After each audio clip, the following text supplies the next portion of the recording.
Que a graça, a paz e o conhecimento de Cristo Jesus nos sejam multiplicados nesse dia. Eu sou Marcelo Paiva e bem-vindo ao canal Uma Semente para as Nações. Estamos trabalhando aqui sobre o revestimento da vida do cristão, a cobertura da vida do cristão. E chegamos no ponto onde estamos falando sobre o escudo. Essa é a segunda parte, sobre o escudo da fé. Essa arma poderosa, qual Paulo diz que Deus nos confiou, ao qual Deus colocou nas mãos dos seus filhos para executar a obra, o ministério, a missão do seu povo aqui na terra, com êxito, com triunfo. O escudo representa o triunfo do cristão. Então nós sabemos que sem essa arma nós não poderemos ter vitória.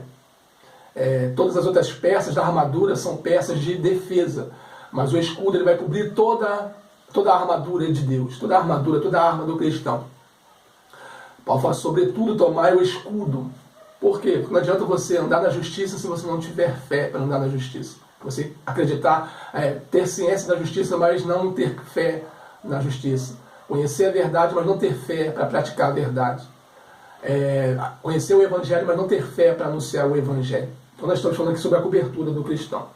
No capítulo 6 de Efésios, no verso 16, Paulo nos diz assim: embrasando sempre o escudo da fé, com o qual podereis apagar todas as setas inflamadas do maligno. Bendito seja o nome do Senhor. Paulo começa falando sobre como Deus, antes da fundação do mundo, elegeu um povo e chamou esse povo à salvação. Por intermédio do sacrifício de Cristo, ele paga o preço por esse povo, por essa compra, por essa escolha. E por intermédio do Espírito Santo ele vai chamar esse povo e o Espírito Santo vai usar o Evangelho para alcançar esse povo. Isso no capítulo 1, ele encerra o capítulo 1 da carta aos Efésios orando por esse povo. No capítulo 2 ele diz que esse é um mistério que estava oculto desde o início, desde a fundação do mundo. Que na verdade os judeus, os gentios fazem parte com os judeus nesse plano de salvação. E que ia constituir, fazer desses dois povos um único povo, que é a sua igreja. Esse é o mistério qual a palavra de Deus diz que estava oculto ao entendimento do homem. Quando ele diz que nem olhos viram, nem ouvidos ouviram, nem jamais subiu ao coração do homem, são as coisas que Deus tem preparado para aqueles que o amam. Essa era a salvação em Cristo Jesus. Mas não só para um povo, o povo judeu, mas sim que todos os gentios fariam parte desse povo que se constitui na igreja. Ou seja, Deus estava chamando homens pecadores desses dois povos, pecadores dentro do povo judeu e pecadores dentro do povo gentil, para fazer parte desse plano salvífico que é Cristo, que é a redenção da raça humana. Em seguida ele vai falar do nosso papel como maridos e do papel como esposas e como filhos, no capítulo 3. Então ele instrui como você viver como um bom marido, como dar exemplo como um bom marido, uma boa esposa e bons filhos, andando no caminho da retidão, servindo e honrando uns aos outros. E em seguida ele ora por esse povo, faz a oração por esse povo. No capítulo 4 também ele começa falando sobre os deveres de patrões e empregados, de senhores e servos. E ele instrui, falando que nós devemos honrar toda autoridade, porque toda autoridade é constituída por Deus. Toda autoridade é constituída por Deus para que haja ordem, para que haja progresso na raça humana. Então ele diz que nós temos que submeter aos nossos senhores a liderança, a submeter às autoridades. Essa é a vontade de Deus para conosco e ele ora. No capítulo 5 ele começa falando dos deveres da igreja. Quando eu digo igreja, eu digo você, eu, como servos, como filhos de Deus, membros do corpo de Cristo. Essa é a igreja de Cristo. A igreja de Cristo ela é invisível. Não é marcada por uma placa de denominação. A igreja de Cristo ela é invisível. Então ele diz que, no capítulo 5, dos deveres e dos privilégios desse povo chamado igreja. Das autoridades que esse povo teria sobre a face da terra, não só sobre a face da terra, mas nas regiões celestiais também, guerreando, combatendo o bom combate da fé. E ele diz que há inimigos poderosos que iam fazer com que nós, como povo de Deus, não tivéssemos uma caminhada, uma jornada eficaz, se nós não estivéssemos revestidos. Ele diz que nós temos privilégios, mas também nós temos responsabilidades. E que nós precisamos tanto tomar posse dos privilégios, os quais Jesus conquistou com seu próprio sangue para cada um de nós. Isso significa que se nós não tivermos consciência, conhecimento desses privilégios, e nem tomar posse, se apossar desses privilégios, isso significa que a morte de Cristo para mim e para com você seria em vão. Não que a morte de Cristo seja em vão em si mesmo, mas se você não conhece os privilégios de ser um filho de Deus, um discípulo de Cristo, vai se cumprir o texto que diz que se nós esperarmos do Senhor somente nessa terra, nos tornamos os mais miseráveis dos homens. Porque partimos do pressuposto que temos entendimento do que Cristo conquistou, dos despojos, né? Já que estamos falando de um combate aqui. Mas Paulo nos diz, encerra o capítulo 5, declarando que não haveria, irmãos, facilidade, que não seria fácil nos apossarmos dessas coisas, vivermos uma vida piedosa, uma vida santa, uma vida incontaminável, uma vida honrosa, sem termos combate, que não seria fácil, porque há inimigos poderosos que lutam contra nós. Há inimigos poderosos que se opõem ao governo do reino de Cristo.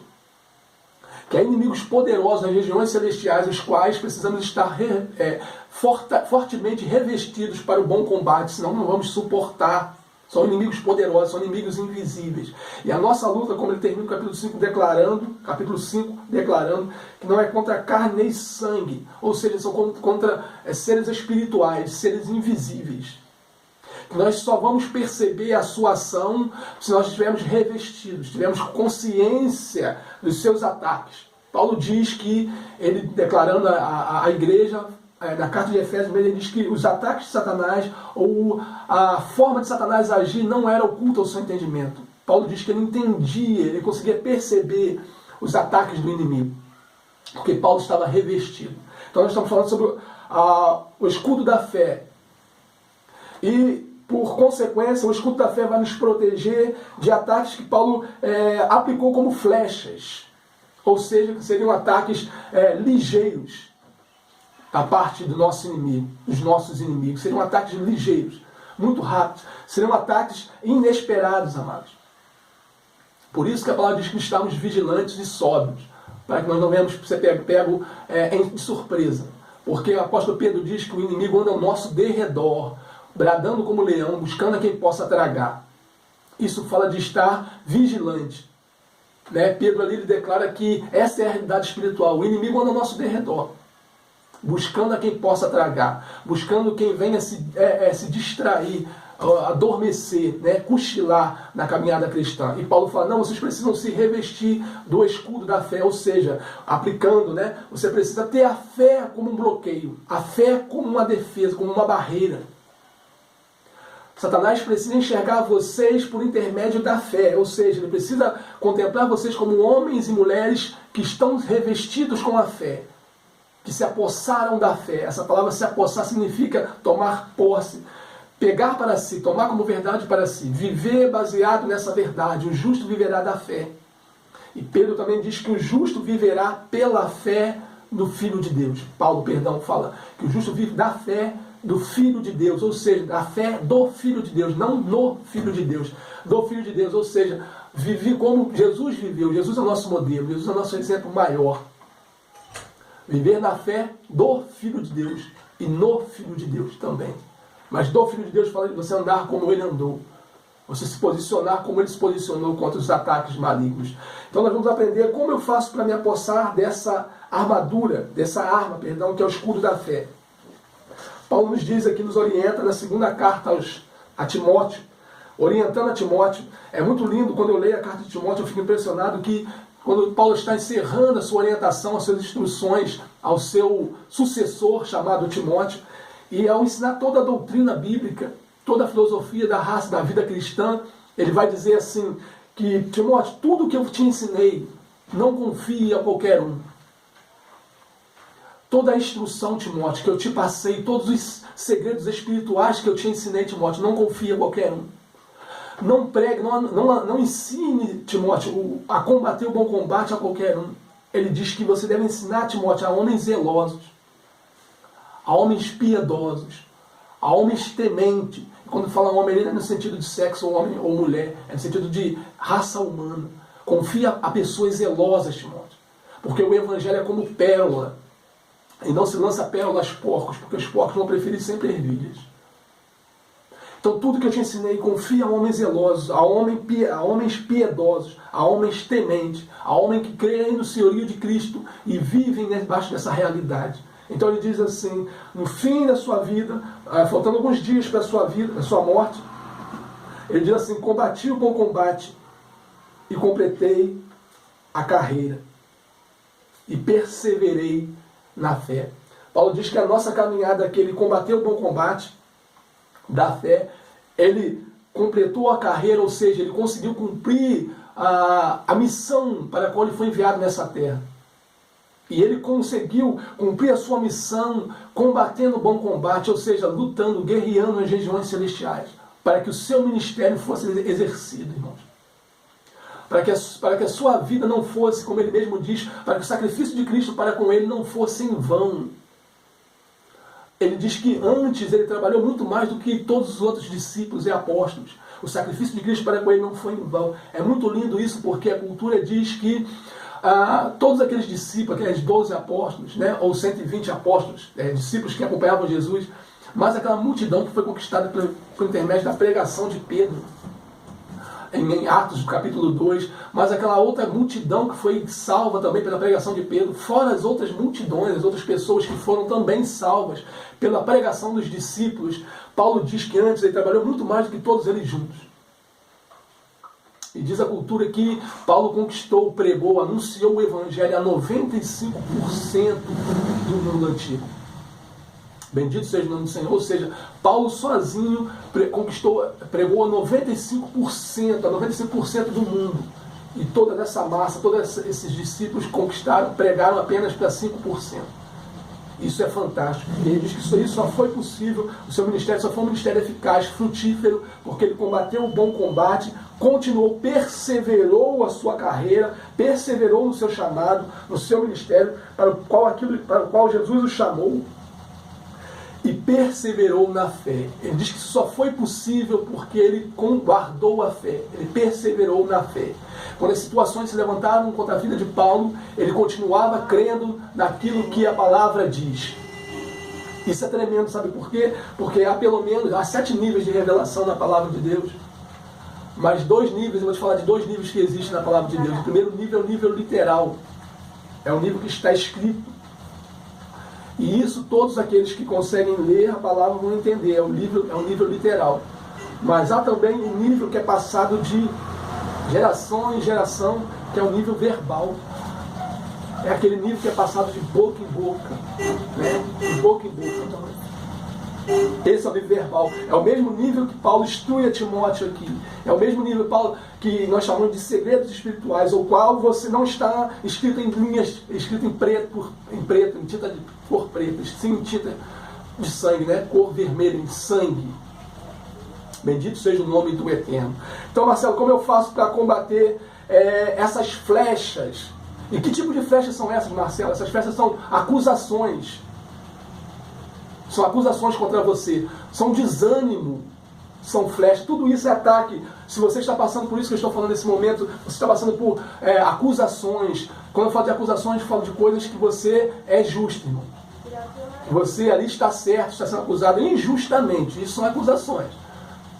Né? Não é se você está sendo acusado e o teu acusador tem razão naquilo que está te acusando. Não. Se a acusação contra você é uma acusação mentirosa. Então, se você está passando por essas coisas que eu vou falar agora aqui com você, você está passando por batalha espiritual. Você precisa levantar o escudo da fé, se proteger com a fé, usar a fé como um escudo. Essa é a aplicação. Usar a fé como escudo. Se você está passando por acusações, desânimo, você é alvo de batalha espiritual. Se você está tendo medo, ansiedade, ataques de ansiedade, você também está sendo alvo de ataques espirituais. Se você está passando por angústia, tendo angústias, você também está sendo alvo de ataques espirituais. Dúvidas, incredulidade, condenações da parte do maligno, sendo como nós trabalhamos aqui sobre a justiça de Cristo. Também isso sinais de ataques espirituais da parte do maligno.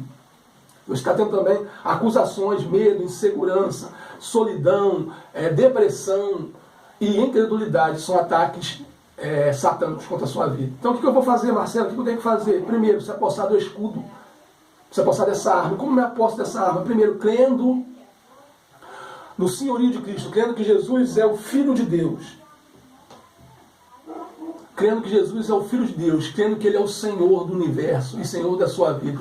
Então você vai receber o senhorio de Cristo no seu corpo, na sua alma e no seu espírito, ou seja, em todo o seu ser. Você vai se submeter à orientação de Jesus.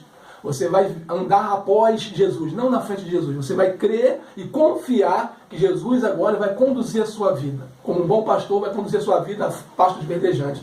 Segundo passo, como me aposto da armadura, recebendo a bússola, que é a palavra, a Bíblia Sagrada. Essa é a bússola do cristão. Recebendo a orientação, ou seja, você vai andar agora de acordo com o que a palavra diz, não de acordo com o que você pensa, não de acordo com o que eu penso. Eu vou me submeter à orientação das Escrituras. Segundo, terceiro, me arrependendo do mau caminho, deixando o mau caminho, ou os maus caminhos. Isso é se apossar da fé verdadeira, se apossar do escudo. Em quarto, aceitando o verdadeiro caminho que é Cristo. Aceitando esse caminho e trilhando esse caminho, que é Cristo. Não se desviando nem para a esquerda nem para a direita. E em quinto lugar, e em último lugar, perseverando nesse caminho. Não permitindo que situações te tirem desse caminho. Guerreando o bom combate, não permitindo que o reino das trevas venha te desviar desse caminho. Assim como Bartimeu se assentou à beira do caminho ali e ficou parado. Permitindo que, juntamente como Paulo diz aqui, combatendo o bom combate. É combatendo o bom combate, amados.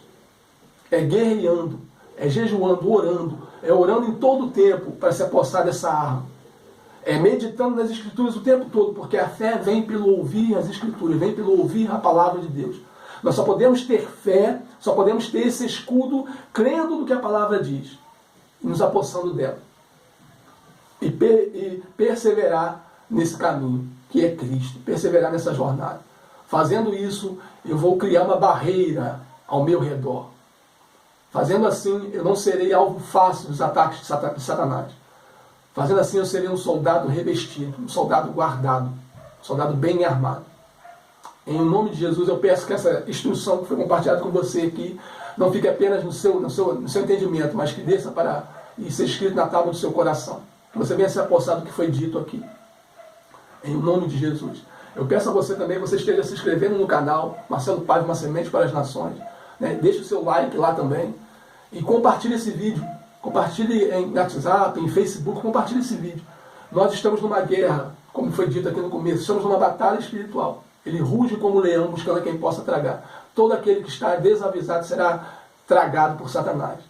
Que você possa, se vocês têm alguém ao seu redor, algum conhecido, algum discípulo que está passando por esses ataques do qual eu descrevi com você aqui, compartilhe esse vídeo também. Amém? Que o Senhor possa nos abençoar e até o próximo vídeo, querendo o eterno, para a glória dele. Amém? Que Deus nos abençoe, irmãos.